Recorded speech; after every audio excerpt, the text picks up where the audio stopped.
லிப்ட்ல இருந்த பொண்ணு 2 வாரத்துக்கு அப்புறம் வாட்டர் டேங்க்ல இறந்து கிடந்தாங்க அப்படின்னு சொன்னா உங்களால நம்ப முடியுமா? 2013 லாஸ் ஏஞ்சல் செசில் ஹோட்டல்ல எலிசா லாம் அப்படிங்கிற 21 வயசு பொண்ணு தங்கி இருக்காங்க.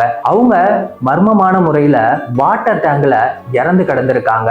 போலீஸ் என்ன சொல்றாங்கன்னா அவங்களுக்கு பைபோலார் டிசார்டர் இருந்ததா சொல்றாங்க. எக்ஸ்பர்ட்ஸ் என்ன சொல்றாங்கன்னா அந்த ரூஃபுக்கு மேலதான் வாட்டர் டேங்க் இருக்கு. அந்த ரூஃபோட ஆக்சஸ் லாக்ல இருக்கு.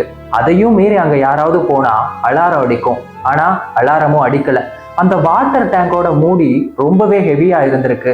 அதையும் திறந்து அவங்க எப்படி அதுக்குள்ள இறந்து கிடந்தாங்க அப்படிங்கிறது ரொம்பவே வினோதமா இருக்கு. அது மட்டும் இல்லாம அந்த லிப்டோட சிசிடிவி காட்சியை செக் பண்ணி பார்த்திருக்காங்க.